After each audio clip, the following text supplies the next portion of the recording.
This most likely will be my last video I make about Zpop Dream. This most likely will be my last video I make about Zpop Dream. My last video I make about Zpop Dream.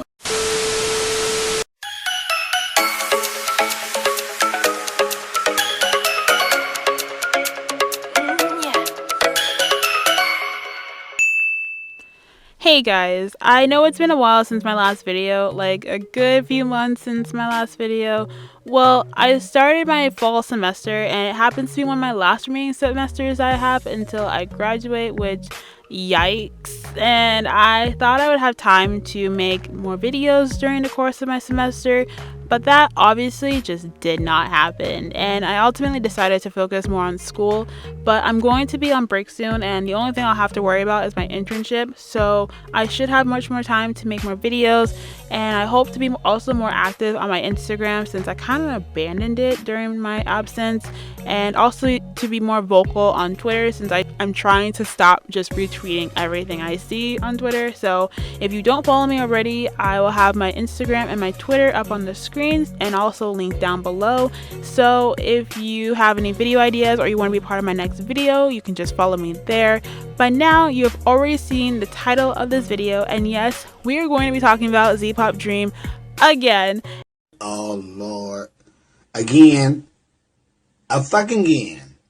Nothing new, nothing changed, same old shit. I originally did not have any plans on making another Zpop Dream video, but after receiving some comments and DMs asking me to continue making videos about the project, I actually decided to go ahead and do so. But in this time, I'm just gonna make it kind of like a mini series of just like bringing up the conversation and sharing your thoughts and opinions, but they will not be super lengthy. However, this will be the exception. This video will be a bit lengthy since I have been gone for so long and a lot has happened but also has not happened since my last video. Also, I finally bought a mic, so hopefully the audio is a lot better compared to when I was recording all my videos on my phone. I'm still trying to get used to it, so bear with me if the audio kind of fluctuates a bit. And lastly, before I get into the video, just a very quick disclaimer. These are just my opinions based off the information I have found and information that has been shared with me. These videos are meant to open a conversation and to be a place where you can freely express your opinions about anything Zpop Dream. If you are not fond of hearing about someone else's opinions, then this video is probably not right for you. And also, like I said in my previous video, no hate will be tolerated. I do not make these videos to start fights or whatever stupid ass fan wars. I ask that you please respect each other's opinions and have civil conversations within the comment section.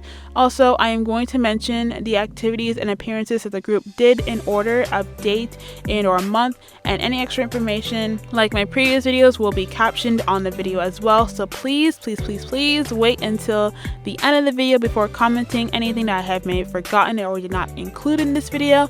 So without further ado, onto the video. So now let's go back a few months from where I last left off on my last video. So on July 28th, both Z-Boys and Z-Girls made their first comeback since their debut with Streets of Gold by Z-Girls, which was also their first song without Japanese member Mahiro, and Holla Holla by Z-Boys.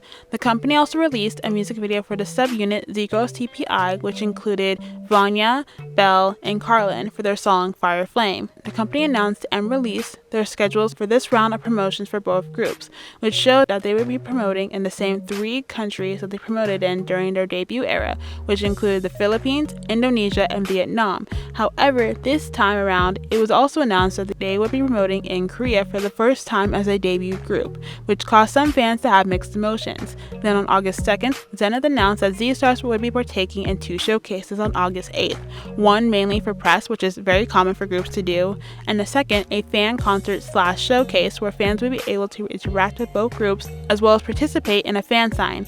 Leading up to the showcase, the company announced small events for the fans to participate in, which included a Z-Stars music video views event, in which, depending on the amount of views each music video received, a special video would be released. If either music video reached 1 million views, a speed dance video would be released. 3 million views, a one-on-one dance fan cam would be released.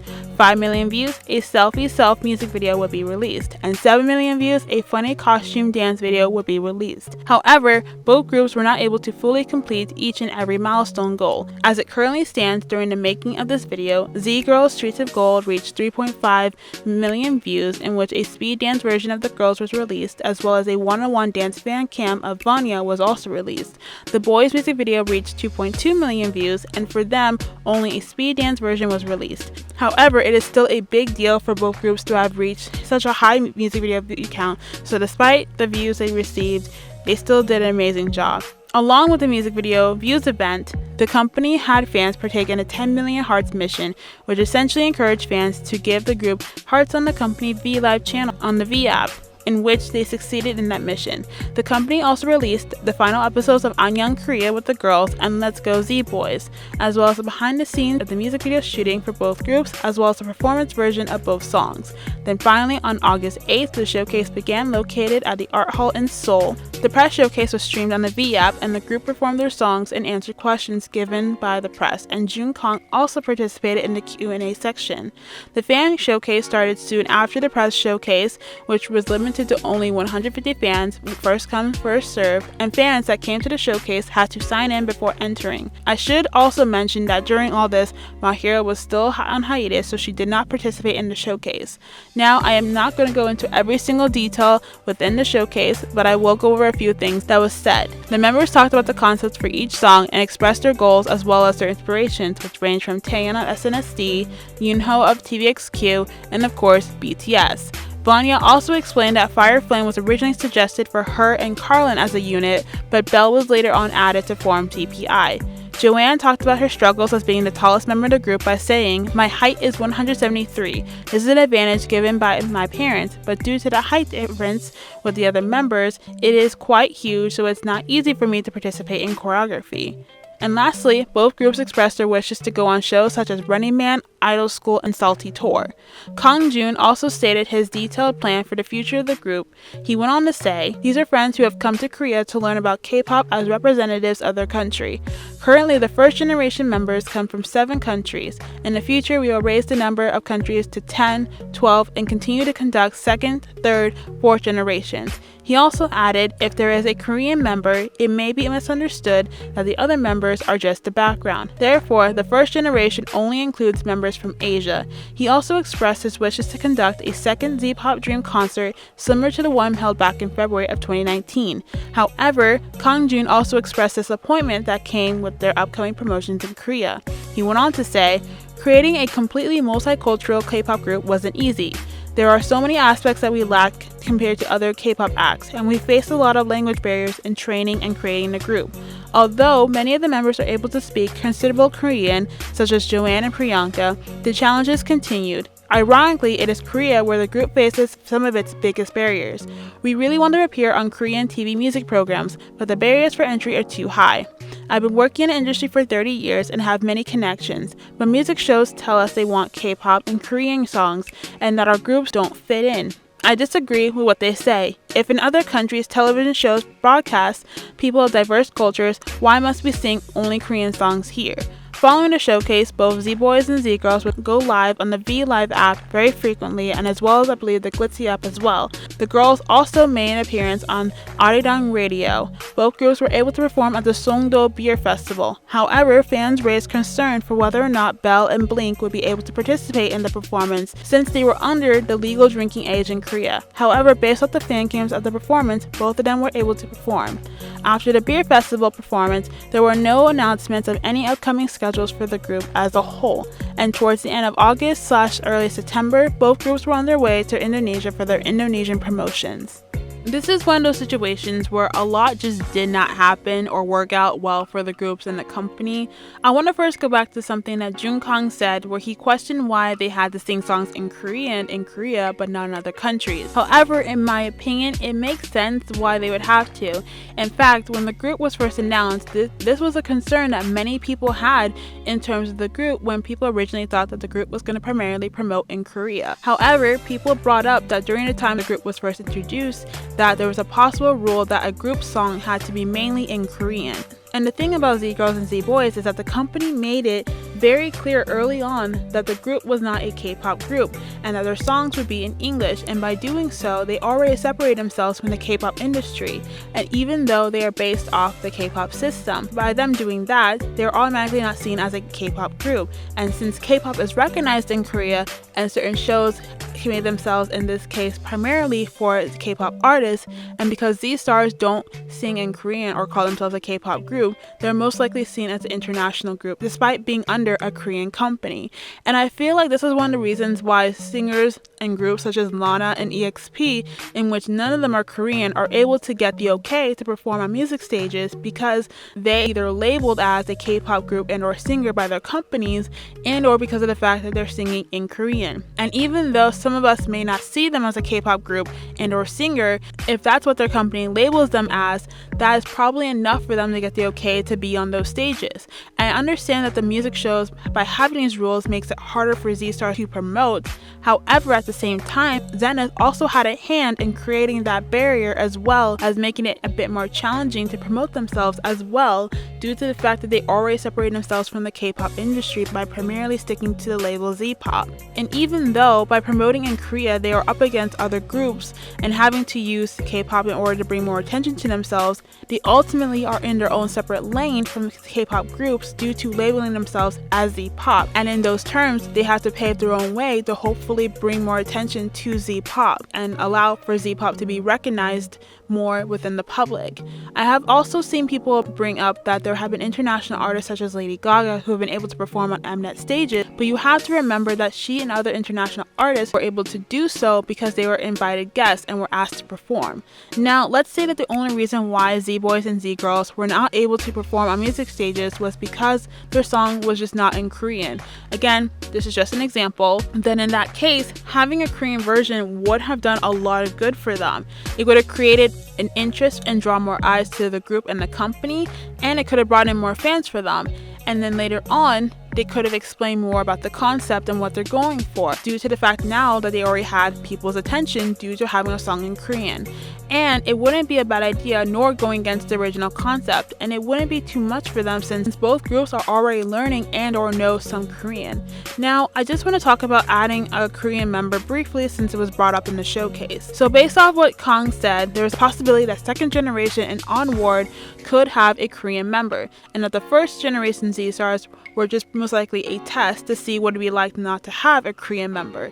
However, Jun Kang's explanation for not having a Korean member to me has a few holes in its reasoning, because no matter who you put in a group, people are going to have a favorite whether they are Korean or not. And who is to say that the current lineup in both groups could have had a member that could have overshadowed the other members? Plus, there are currently a good amount of groups that are prime examples of a Korean member not being completely the main focus of the group, such as i.o.i, TWICE, CLC, and all those members basically being favored pretty much equally. And in my opinion, the only way for a Korean member to be the main focus of the group is if the company makes it so that the Korean member is a primary focus of the group.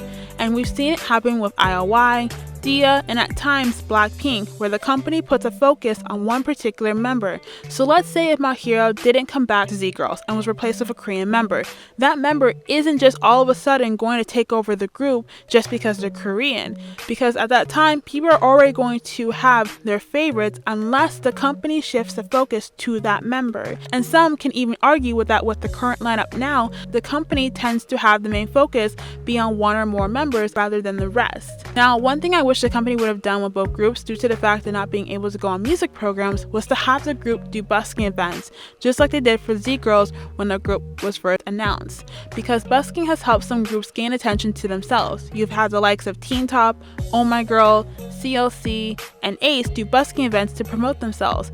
a.c.e in particular has had some of their busking videos actually go viral and spread around countless times, and even kept doing so during their undercover promotions, which did a lot for them. And hopefully in the future, Zenith will try to open themselves to having the group or some of the members go on shows similar to My Neighbor Charles that show the lives of foreigners in Korea and bring more attention to the concept and the group themselves.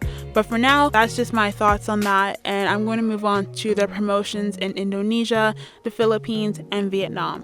So originally I was going to separate these next promotions by country. However, when I said in the beginning of the video that a lot has happened and a lot just didn't happen, I was referring to the following promotions. Now, starting off with the promotions in Indonesia. Now, these promotions were the only promotions in which their schedules were actually made public beforehand for Vietnam and the Philippines, besides the RAMF Super K-pop concert, which tends to look like it was the only schedule that they had as a group, since there were no distinct or listed out schedules for the group in the Philippines, whereas for Vietnam, there was pretty much no mention of schedules in Vietnam by the company. Now, in this round of promotions, we actually saw a bit more solo activities for some of the members in both groups compared to their debut promotions. Now, during the group's time in Indonesia, they arrived at the airport on September 1st, and on the 2nd, they had their first schedule. So, the group made multiple recordings for YouTube channels such as KYL, Dreamers ID, Billboard Indonesia, and Star Hits. Also, they participated in a live chat on the Jukes app. They also had a Zpop audition TV recording and ended promotions by doing an interview and photo shoot for the F Thing. They also recorded videos for Mavin and Vanya's YouTube channel, Von Vin Fun. Then by September 9th, they left Indonesia. Now, before their Indonesian promotions, the company announced on the Zpop Dream official Instagram page on September 2nd that both Z-Boys and Z-Girls would be partaking in the RAMF, or the Rainbows in Asia Music Festival, the 2019 K-pop super concert in the Philippines. They were a part of the lineup that included artists such as Krisha Chu, who is also a Filipino singer based in Korea, Winner, Oh My Girl, 86, Mamamoo, 2NE1 member Park Bom, and the event was to be emceed by Dara, who is also a 2NE1 member. This concert was a very big deal, and I mean a very big deal for Z-Stars due to the fact that they were not able to properly promote their song in Korea, and this was a huge chance of exposure for both groups, especially since not only would their fans possibly be there, but the fans of other groups would be there, and they would have their songs be able to reach new ears and possibly generate more fans. So instead of going to the Philippines right away, they went back to Korea, most likely to prepare, since most of the members made posts while being in Korea. However, unfortunately, the event was suddenly cancelled. Zenith did make a statement about the cancellation and any promotions that in line for the festival. I personally actually found out about the cancellation through an Instagram post made by Dara on September 20th, and also by the user, the Cosmic Protector Bona. I don't know if that's still their URL handle, but I just want to quickly just say thank you so much for the articles and links that you have sent me over time. I really do appreciate it, so just a quick shout out to them. Now, however, I also did find a post about the cancellation of the event dated on the 18th of September made by a Zpop Dream fan account, where the CEO of the event made an announcement of the cancellation. The reason apparently behind the cancellation had to be due to internal issues, but there has been some rumors, and again, these are just rumors, that the cancellation could have been due to low ticket sales. Again, I cannot confirm that. This was just something I saw spreading around online. Also, allegedly, and I mean allegedly, the group had 2 schedules in the Philippines, but unfortunately they fell through. And again, I cannot confirm this. This is just rumors that I heard. So due to them not having a schedule as a group, both groups were in Korea for an extended period of time during promotions. However, some of the members during this time had a few solo activities. Earlier back in August, Roy released a song called Hey Boss, Let's Fall in Love featuring Queen, which was also produced by Pop's Music. Carlene wrapped up filming and promotions for Sisters Forever, Together Forever, which also started Ella Cruz for Viva TV. Priyanka did an Instagram takeover for Rolling Stone's India. Some of the members also during this time traveled briefly. The Zpop Dream channel also put out dance practices, covers of various songs for both groups. Now during this time, the company also released the group's second single album for purchase on their website through Gmarket. However, the album was not able to ship to numerous countries, again leaving some fans out from being able to purchase the album. The album was also made available on Shopee besides Gmarket later on. However, some people still claim that they were not able to purchase the album due to it not being able to ship to their country.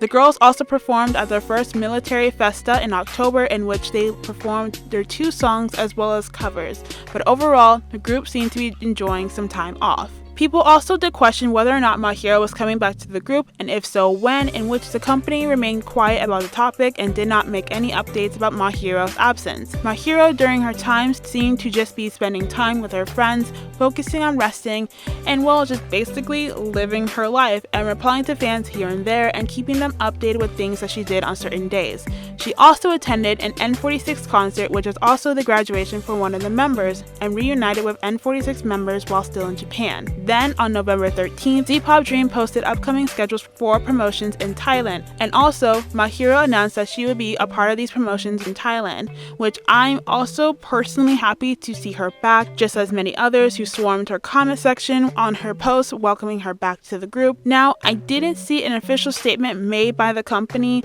about Mahiro's return, but it was mentioned about her return on the company's news site in the article talking about the upcoming promotions in Thailand. Now, as I'm recording this video, they have just wrapped up their promotions in Thailand, and I believe these will be the end of promotions for the Singing For You era. Now, while in Thailand, they made appearances on multiple TV networks and multiple interviews. They appeared at the Zpop Dream audition in Thailand. They also went to Belle's school and did a performance there. They held a few fan meetups and ended promotions with a busking event that was also live streamed on the Zpop Dream YouTube channel. Now, just my thoughts and opinions based off everything I said and things I found during this era for promotions. Their promotions in Thailand, along with their promotions within Indonesia, were basically their most filled schedules for this era. I feel as if we should just rip off the band-aid and just admit that these promotions compared to their debut promotions were just definitely not up to par and seemed to be very low-key compared to their past promotions. They were not on so many television shows, and there was basically no busking events besides the busking events in Thailand, and in fact the promotions within Indonesia especially flew by so quickly. In fact, I believe they spent about a week within Indonesia alone, but their promotions felt as if it only lasted for like 2 days. And with promotions in the Philippines up in the air and Vietnam promotions being non-existent, Thailand promotions were basically the saving grace for this era. I'm personally just happy that they even had schedules, because I really did fear that the promotions in Indonesia was going to end this era. I do wonder, compared to their previous promotions, just what went wrong and what went down behind the scenes when it came to scheduling appearances. Was it that some television shows didn't have any open spaces for the group, or were there just some shows that were just not interested in having them back, or was it just bad timing on their part? Because a lot just did not happen with this era, and even though their previous promotions were all over the place, a bit messy and hard to keep up with, at least they had a steady flow of schedules, whereas this time around promotions tended to stop and continue abruptly. I feel as if these promotions were basically a prime example that since this project is still developing, it shows that there will be a lot of ups and downs with this project, and it solidifies to me that personally, and again personally this is just my opinion, that they should have not started the audition process for a second generation so soon before they solidified their footing with the current members. I really wish the company would have just solely focus on making sure the current group is at a place where they're doing steadily fine and okay before bringing in new hopefuls. I feel as if some people misunderstood my opinions in my last video when it came to the audition process. Now, I am not against the audition process. It's just that to me, this was not the right time to do them, because they never know, there could be the same instance again where it's difficult to book schedules for these groups, or you never know the future for this project in its entirety. In fact, people need to remember that this group just debuted back in February of earlier this year. I really just wish the company would solely focus on making sure the current members are at a good place and doing well before they brought in new hopefuls. I know I'm going a bit off topic. It's just that with these promotions not being what they were expected to be like, it just reminded me the audition process shouldn't just not have happened so soon. Now, since I'm already on the topic of the auditions, let's briefly talk about the recent activities with the pre-auditions that happened back in June and July. So continuing on, if you remember from my previous video and or you have been keeping up with the Glitsy Instagram page, you would remember that back on June 5th, Zpop Dream opened auditions to find and create their second generation Z stars. The auditions were opened only to 7 countries, being Thailand, Indonesia, Philippines, Vietnam, India, Taiwan, and Japan, and hopefuls had until July 15th to submit a 30-second video of them either dancing and or singing to the Glitsy app, and whoever had the most votes would be in the running to participate in the live shows and hopefully become the next Z star. Once the pre-auditions were over, the Glitsy Instagram page put out a post stating that the winners would be announced on the 15th of August. Then on August 15th, the fan voted winners were announced on the Glitsy app. There were 10 winners from each country, with the exception of Japan having only 3 winners. It was then announced that the second phase of winners picked by the judges would be announced later on. Then, on August 28th, the list of Phase 2 winners who were picked by the judges were posted on the Glitsy website, and this concluded the pre-audition process. Once the auditions were closed, the Glitsy page would update with small contests for fans to enter, inspirational posts, videos of some fans covering songs. Then on August 21st, the first round of Zpop Dream live shows began, starting in Indonesia, and would continue on from there. Fans would be able to watch the show on Glitsy TV, and as well as catch the show on local broadcasting stations depending on the country. Each round, the contestants would go through various singing and dancing challenges until one boy and one girl were chosen on the final episode. Once Indonesian live shows concluded, Vietnam live shows began, and recently Thailand and Philippine live shows have concluded, and the Zpop Dream Instagram page as well as YouTube channel along with the Glitsy Instagram and app posted the winners from Indonesia, Vietnam, the Philippines, and Thailand, and we now await for the live shows to begin and the winners to be announced in India, Taiwan, and Japan. Now, since I've already expressed my opinions and how I feel about the audition process starting so soon, I'm not going to talk more about it. I'm going to just basically briefly talk about my opinions on the live shows and my thoughts about it as well. I will be honest to say that the only live shows I've watched in its full entirety were the Vietnam episodes. I've only watched clips from Indonesia, Thailand, and the Philippines, so a lot of my thoughts are going to come based off the Vietnam episodes. Now, I also won't go into what I think about who was chosen or who I think shouldn't be there or should be there, and I'm not going to talk about any favorites. This will just be more of a general thought and opinions on the live shows. And also, these clips I am showing are completely at random, so please do not assume I am talking about someone in particular. I am not. These clips are completely at random. So the Zpop Dream live show is basically, if you haven't seen it, your typical competition survival show. Think of it on the lines of American Idol, Produce 101, The Voice if you want to push it, kind of somewhere in that general area. There were definitely a range of different voices and contestants. It was actually kind of interesting to watch, mainly because this will be kind of our first sneak peek into second generation. And during the challenges, there were also definitely some people that stood out, and some, I'm not gonna lie, were also very questionable. And I feel like there were some people who were not able to stand out due to the song that was chosen for them or their voice not being in the right range, and some I think stood out definitely in a bad way.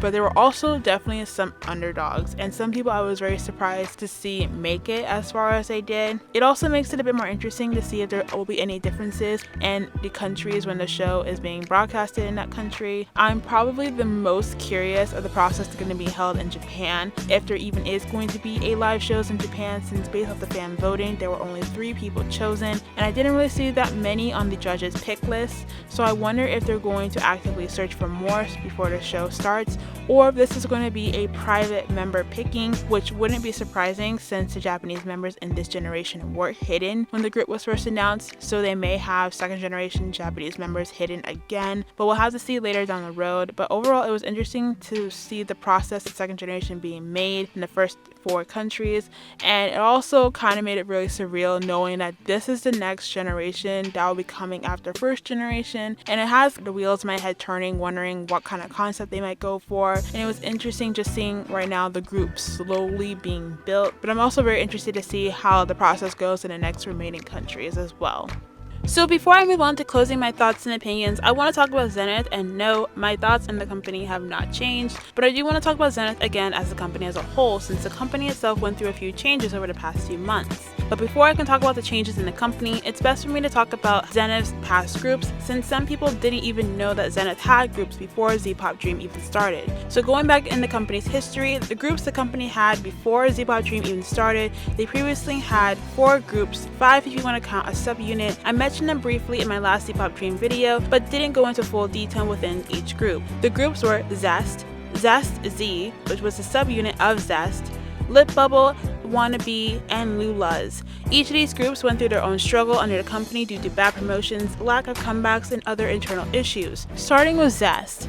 Zest was Zenith's first boy group, and not to mention the first group under the company. The group was composed of 6 members. They debuted in 2014, but the group was short-lived because in 2015, member Choi was accused of rape from a former female idol who was his ex-girlfriend. Choi during the case left Zest and the industry as a whole. However, this affected the group and their reputation. The group's comeback as well as Japanese debut was postponed, and even though debuting the sub-unit Zest Z, they were also given little attention. Later on, Choi was cleared of all rape charges, and the female idol who falsely accused him was given jail time as well as 2 years probation. After the promotions of Zest Z, they were supposed to come back as Zest, but they never did. 2 members ended up leaving the group, only leaving Zest Z left. The next group, 𝕆𝕚𝕄𝕟. 𝕆𝕚𝕟 was a 3-member girl group that debuted with the song What Do You Think of Me in 2014. However, shortly after their debut, 1 member ended up leaving the group and the remaining 2 members joined 𝕆𝕚𝕄𝕟. Now, 𝕆𝕚𝕄𝕟 is the next group under the company. The group technically debuted in 2014, but due to 2 members leaving and joining the group didn't make their official debut as a group until 2015 with the song Attention. However,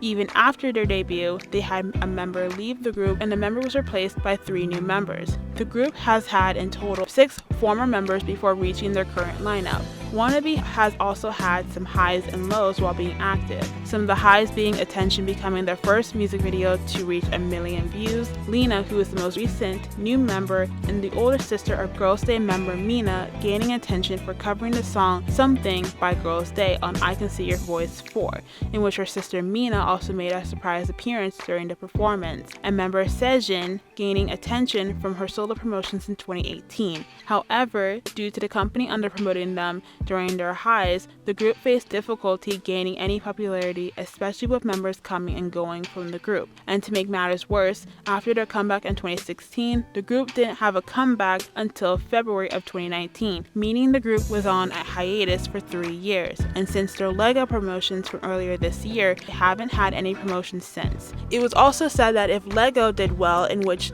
the song actually peaked at number 18 on the chart, which is the highest charting song 𝕆𝕚𝕟 has had since their debut, the group would have their first mini album, but there has been no announcement on a mini album in the works for the near future. Also, some of you may remember 𝕆𝕚𝕟 because they performed on the Zpop Dream concert along with the last group I will briefly talk about, 𝕆𝕚𝕟.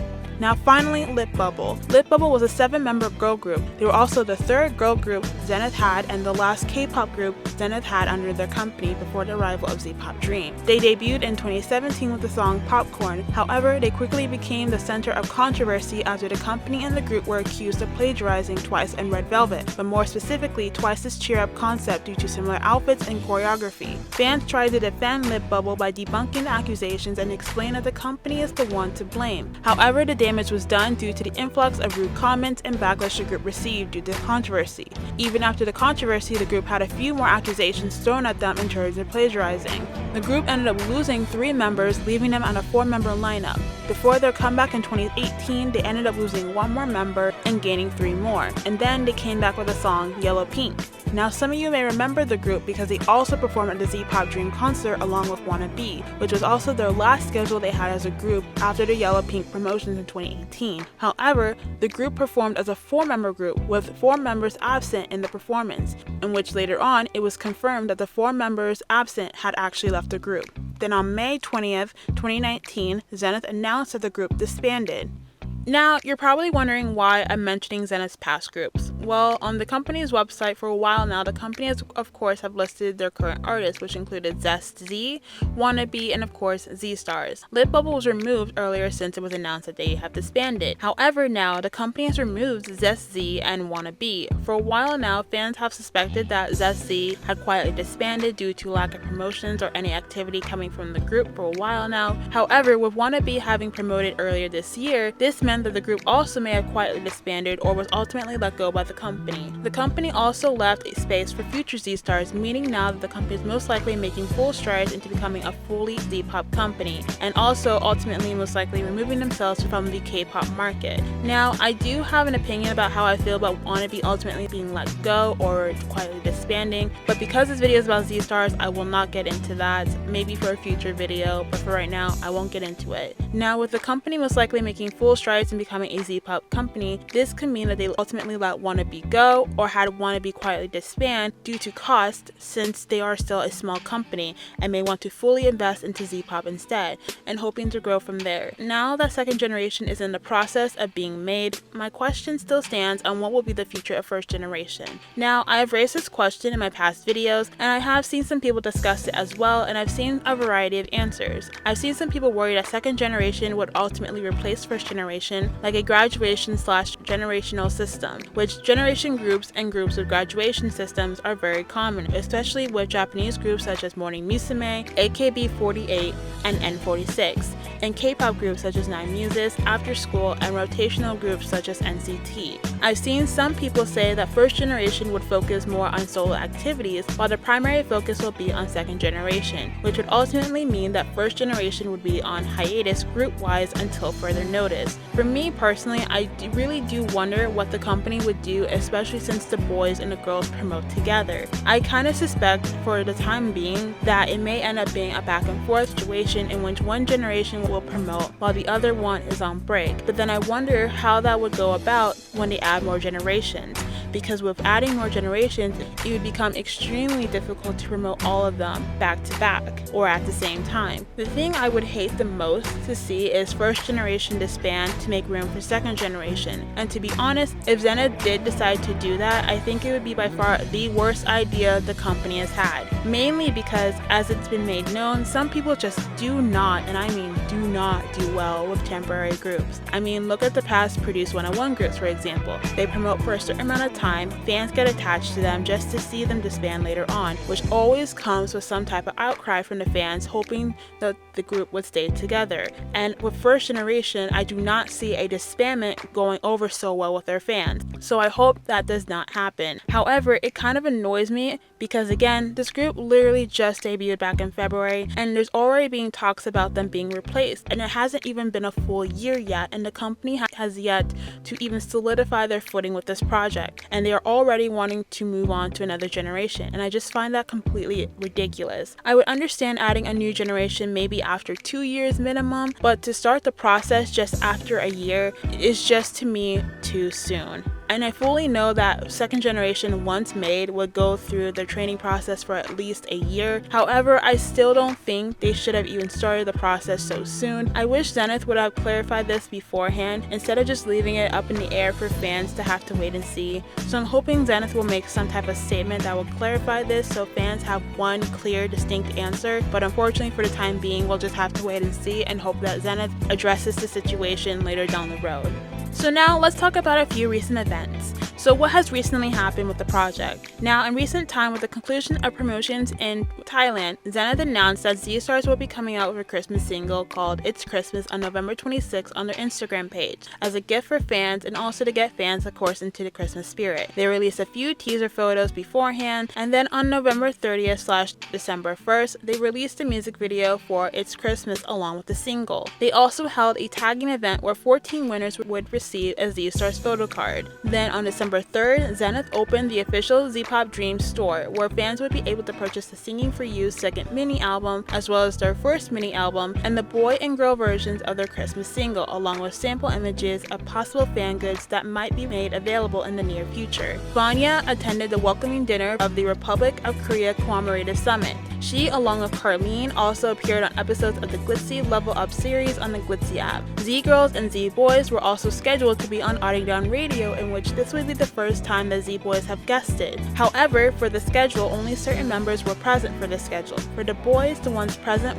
were Perry, Sid, Malvin, Guy, and Blink, and for the girls, Vanya, Queen, Joanne, Priyanka, and Belle. During this time, some of the members were also traveling. Roy was attending the Pop's Thank You event and had schedules in Vietnam. Carlene and Josh were traveling in Hong Kong, and Mahiro was with family in Japan. Later on, all the members of Z-Girls reunited with Mahiro in Japan, and Josh and Guy also traveled to Japan. They did a bit of exploring and also had an interview with the TV Japan. Z-Stars also had their interview with KOCCA, or Korea Content Creative Agencies and Content magazine release. After leaving Japan, the members all went their separate ways and went back to their home countries and are now currently on break until after New Year's. Now, to end this video, I want to bring up some thoughts and or opinions that I have seen lately. First, I've seen some people raise concern that the company may be trying to lighten Priyanka's skin, especially in a lot of the photos and videos, which I don't blame people for having this concern, since it's been infamously known that idols with darker skin will have makeup put on them that is like 3 shades lighter than their actual skin tone, and would infamously have the line of demarcation where you can see a clear difference between the neck and the face. And to be honest, I'm also one of those people who would look to see if her foundation matches her neck, because if it doesn't, I swear it's on site, and I'm not even actually kidding. However, I have yet to actually see this happen. I think some of the concerns are coming from the differences of lighting, and as for her photos where she looks lighter, I mainly think it has to do with the filter she's using on her Instagram page. Now, I briefly want to talk about the cream dance routine that the girls did a few months earlier. I first want to say that I have nothing against sexy concepts whatsoever, and in terms of the video, I did see variations of reactions to the video for it, some who were not much for it, some who thought it was cringy, and some people who thought it was amazing. However, I personally think that 𝕆𝕡 should not have been in that dance at all. I think the dance was not appropriate for someone her age, especially since she's only 15, and not to mention with the conversation of sexualization of underage idols in the past with 𝕄𝕝, Jungkook, members of NCT Dream, members of 17, and recently now April's Jinsol. It's very important to not sexualize underage idols, and plus this conversation is still being brought up as time goes on, and even if 𝕆𝕡 was comfortable with the routine, I still don't think it was appropriate for her to be in the actual routine. So moving on, I want to talk about Straight to Gold for a second. I first want to say that I'm happy that the choreography was reblocked so that Mahiro could dance with the other members, so that she didn't have to sit out for the performances like some other companies have done with their idols in the past. But now that Mahiro is back with the group, I'm hoping that Zenith will have the girls re-record Straight to Gold so that Mahiro can fully be a part of the song, and maybe include the 127 version as a special on their next comeback so that fans can enjoy a version with all 7 girls. Kind of similar to what Beat Interactive did with a.c.e when member Chan was absent from the Take Me Higher promotions, and then when he rejoined the group, and the company had them re-record the song and include that version in their next comeback, because obviously they're not going to re-record the whole music video, so it'd just be nice to have a completed version of Straight to Gold for fans to enjoy. Now, I want to end this video referencing something I said in my first Zpop Dream video. If you watched my first Zpop Dream video, you would most likely remember that towards the end of that video, I mentioned that I feared that the boys would be promoted more than the girls, since girl groups usually have to work twice as hard to be even seen on the same level playing field as boy groups, and even then, a lot of times boy groups tend to be favored more than girl groups. However, the tables have definitely turned, and what we are seeing now is that the girls are being promoted, or in other words, pushed more than the boys, and actually have garnered more attention than the boys. And it's more evident because both groups promote at the exact same time. And I'm not gonna lie, it does make me kind of happy to see that the girls have garnered more attention.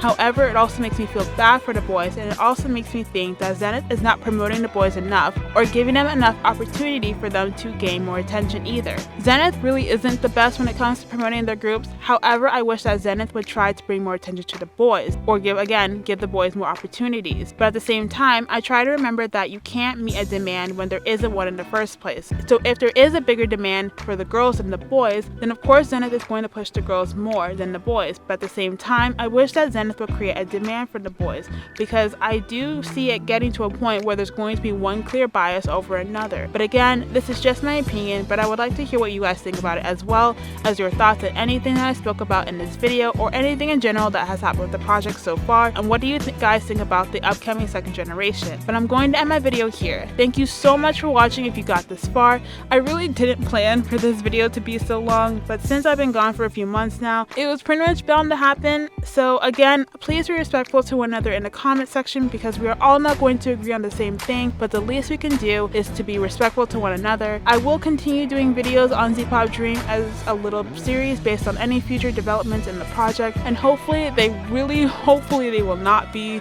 as long as this video. Again, thank you so much for watching. Subscribe for more, comment what else you would like to see, and also if you feel like it, watch my previous videos, and I hope you'll come back for my next upload. Again, thank you so much for watching. Bye.